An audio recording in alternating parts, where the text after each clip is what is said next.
Welcome to Venky from Vizag. ముందుగా నా సబ్స్క్రైబర్లకి ఎవరికి ధన్యవాదాలు.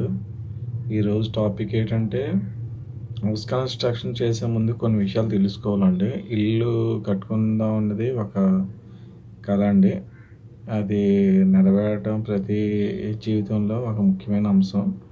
కాకపోతే సొంత ఇల్లు కట్టేటప్పుడు తీసుకోవాల్సిన కొన్ని జాగ్రత్తల గురించి చెప్తాను నాకు తెలిసినవి.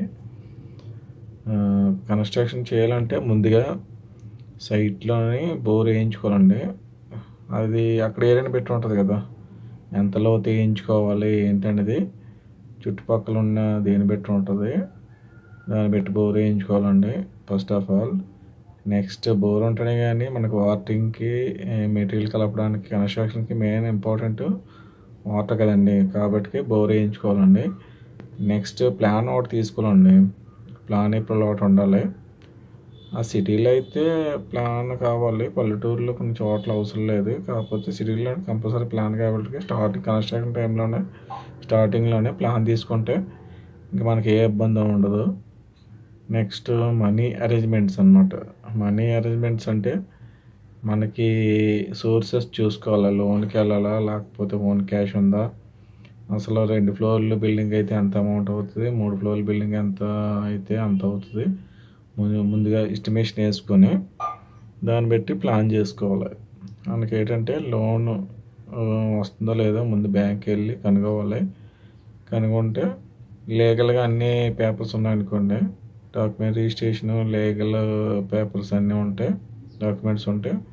వాళ్ళు చెక్ చేసి మనకి శాలరీని బట్టి అంత లోన్ ఇస్తారు ఏంటనేది చెప్తారు బ్యాంక్ వాళ్ళు. ముందు అది కనుక్కోవాలి. ఇల్లు కన్స్ట్రక్షన్ అంటే మెయిన్ మనీ అండి. నెక్స్ట్ బోర్ ఒకటి ఉండాలి, ప్లాన్ ఏప్రిల్ ఒకటి ఉండాలి. తర్వాత మనం చెక్ చేసుకోవాల్సింది మేస్త్రి అండి. మేస్త్రి ఇంతకుముందు అదే స్కిల్ ఉన్నాడా స్కిల్ లేనాడా అది మెయిన్ చూసుకోవాలండి. డెమో కావాలంటే ఇంతకుముందు కట్టిన ఇల్లులు కూడా చూసుకొని మనం ఒకసారి డెమోకి వెళ్ళి అతను టాలెంటెడా కాదని చెక్ చేసుకోవాలి. చెక్ చేసుకుంటే నెక్స్ట్ ఏంటంటే మనకి కన్స్ట్రక్షన్ చేసే ముందు ఏంటంటే ప్లాన్, మన ఇల్లు ఏ విధంగా ప్లాన్ చేసుకుందాం, ఫేసింగ్ పెట్టి ఏ విధంగా ప్లాన్ చేసుకున్నది కూడా ముందుగా ఉండాలి. దాన్ని బట్టి పిల్లర్స్ అవి వస్తాయి.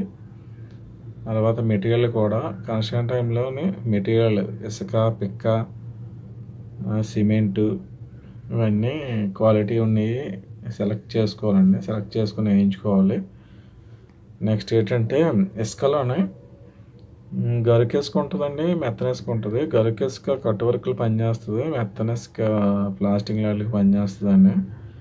పిక్కలో కూడా సైజు ఉంటుంది, పెద్ద సైజు రౌండ్ పిక్ ఉంటుందండి. రౌండ్ పిక్ లాంటిది వాడితే స్లాబ్ బాగుంటుంది.